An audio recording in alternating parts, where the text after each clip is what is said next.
If you have spent any time in downtown Denver, you recognize the South Platte River corridor. It is historically an industrial boundary. Today, we're standing on the edge of the most significant transformation the city has seen since LoDo was redeveloped decades ago, before Coors Field. This isn't about new condos. We need to look at this massive multi-decade asset management strategy for the entire downtown core.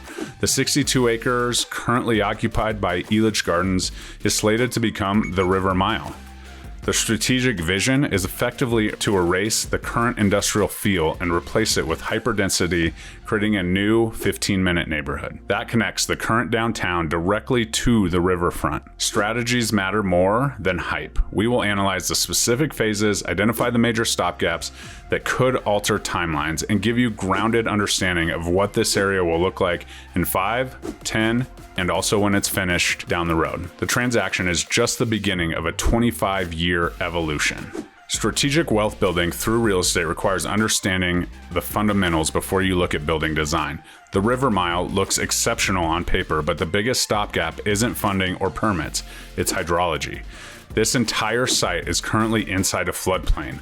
Before a single foundational piling for a luxury high-rise can be driven, the entire site must be effectively re-engineered. This stopgap alone represents years of infrastructure work. The plan involves lowering and widening the riverbanks. This is not just cosmetic. They have to change the entire flow dynamics of the South Platte River to protect billions of dollars in future assets from flood risk. This is not corny reality of massive projects. Until the hydrology is fixed and the infrastructure is built to contain a 100-year flood event within the new bank system, the mixed-use towers cannot proceed. Managing the asset well means monitoring the flood mitigation status first. This project certainly is not one size fits all. The strategy depends heavily on the timeline we are looking at, a 25-year plus revitalization. What this area looks like in the interim is critical for understanding current property values nearby. Let's address Elitch Gardens. It's not moving tomorrow, they have a lease. Phase 1 is designed to begin nearest to the light rail station and the current ball arena parking lots. The goal is TOD, or transit-oriented development. This includes foundational mixed-use buildings. The strategic reality here, and what you need to understand about the interim, is this. For likely the next decade, you're going to see a hybrid environment. Luxury towers will rise directly adjacent to the active roller coasters. Managing expectations here is vital. This is not going to be a quiet riverfront oasis immediately. The interim visual is construction crane noise alongside amusement park operations. The communication on this matters. We will see density start near the train tracks and slowly expand toward the river. Strategy requires nuance. Another massive stopgap is connectivity. Currently, that 62-acre site is effectively landlocked by the river, I-25, and existing railroad tracks.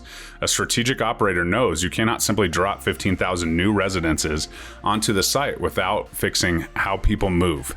Managing this asset means connecting Auraria campus on the west side and the existing downtown grid to the new project. We will see significant investment in infrastructure here.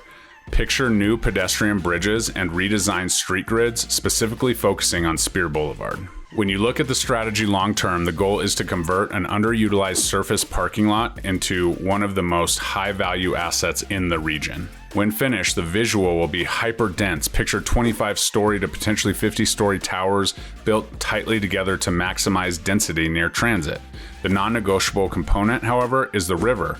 When it's done, the concrete channels will be gone. It will be replaced by boardwalks, terrace seating, and park systems that actually let residents interact with the water. The vision is to have ground floor retail and restaurants facing the riverfront, effectively turning the Platte River into Denver's new aquatic Main Street. This connectivity matters. A home is an asset, but a neighborhood that creates confidence is what drives value. So your strategy as a homeowner right here in Denver depends heavily on your goals. We cannot approach projects of this magnitude with a generic advice. The project will redefine wealth through real estate in Denver for the next generation. It isn't about the River Mile itself. We need to analyze the ripple effect on Sun Valley, Auraria, and the southern edge of LoDo.